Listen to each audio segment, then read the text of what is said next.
Run দিতে গেলে পারে শরীরের একমাত্র খাদ্য অক্সিজেন, শরীরের ভিতরে অক্সিজেনকে এদিকে একমাত্র শরীরের খাদ্য হচ্ছে রানের খাদ্য অক্সিজেন, আর oxygen breathe in breathe out যদি করতে পারো ঠিকঠাক তাহলে হবে না। আমরা কি করি, ছোট ছোট নিঃশ্বাস নিই, বুক পর্যন্ত আসে আর ওপর থেকে বেরিয়ে চলে যায়। শরীরে যতখানি অক্সিজেনের প্রয়োজন যদি না পাই খানিক দূর ঠিকঠাক যাবা, কারণ তোমাদের এখন ইয়ং এজ, খানিক দূর যাওয়ার পরেই তোমার একই পরিস্থিতি হবে, হঠাৎ করে মনে হবে যে এই সাইডে ব্যথা, এই সাইডে ব্যথা, যাওয়ার পরে আর পা উঠবে না। তুমি জানবাই না, তুমি দেখছি আমি ঠিকঠাক ছিলাম যেটা রান দিতে পারলাম না, বন্ধু পাশ থেকে বেরিয়ে চলে গেল। একদম মনে করে রাখতে হবে যে খানিক দূর যাওয়ার পরে সবাই এই যে রান ধরার পরে সবাই মিলে এক চালে চলতে হবে। সবাই দৌড়াচ্ছে, তুমি দৌড়াবা, ওইখানে কোনো যে আমি আর একটু ধরে যাই এরকম না। খানিক দূর যাওয়ার পরে মোটামুটি 600-700 মিটার এরকম ভাবে মানুষ চলে যায় রান ছাড়লে পরে। তারপরে তুমি জানো যে আমার স্টেপ এরকম, সবাই জানে যে আমি প্রত্যেকদিন রানিং প্র্যাকটিস করি, আমার স্টেপ এবং স্ট্যামিনা এরকম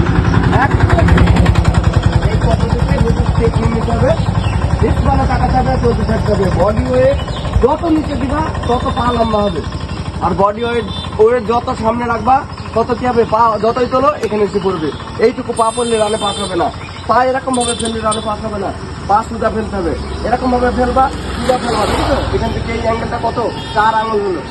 সালমান পা এরকম ভাবে ফেলছি, এরকম ভাবে। আমি জানি পাই মোটা, কিন্তু তবুও চেষ্টা করতে হবে কি, চেষ্টা করতে হবে সুমিটা পা এরকম ভাবে ফেলে, চেষ্টা করতে হবে পা সুদা ফেললে পারে 4 আঙুল প্রত্যেক স্টেপে যদি 5 কিলোমিটার রেশিও কাউন্টিং করা যায় তাহলে কতখানি এগিয়ে যেতে পারে। একই রান একই দৌড় কিন্তু 5 কিলোমিটারের মধ্যে অনেক ডিস্টেন্স হয়ে যাবে, কমসে কম 300 মিটার ডিস্টেন্স হবে, তুমি বুঝতেই পারবে না। বডি এরকম ভাবে ঝুঁকি রাখবা, বডি ফেলবে, মাথা আর পা, মাথা যেখানে পা সেখানেই পড়বে, যেই মাথা ঝুঁকাবা আর অমনি পা আগে বেড়ে যাবে। তোমাকে পা তুললে ফেলতে হবে না, কারণ শরীরের একটা প্রিন্সিপাল আছে কি, শরীরের ভারসাম্য রক্ষা করার জন্য অটোমেটিক পা কি করে, আগে চলে যায়, হাত সুইং করে। হাতকে কোনো সময় বেঁধে রাখা হবে না, হাত যতটুকু যাচ্ছে ততটুকু যেতে দাও। কি বললাম বুঝতে পারছো? বডি যেই ঝুঁকাবো অমনি মাথার সমান পা, একদম লম্বা পা হবে। এতখানি পা যদি মারা যায় তাহলে রানে কেউ ফেল করে? কি বললাম বুঝতে পারছো? তারপর যখন খুব কষ্ট হবে তখন হাত পা শক্ত করে ধরতে হবে, মনে হবে যে আমার দ্বারা আর হবে না, তখন খুব হাত পা শক্ত করে আর চেষ্টা করতে হবে জোরে ধরুন, তাহলে পারে ওই কষ্টটা তোমার মন থেকে আউট হয়ে যাবে। মানসিক রূপে এই কথাটাই মনে মনে ভাবতে হবে। প্রত্যেক দিন আমরা 5 কিলোমিটার দৌড়াচ্ছি, 5 কিলোমিটার আমার কাছে একটা খেলা, প্রত্যেকদিন গেম খেলি, আজকেও গেম খেলবো, রান শেষ করবো, চলে যাবো, এইটুকু ভাবনা চিন্তা নিয়ে দৌড়ছে। কি বললাম বুঝতে পেরেছে?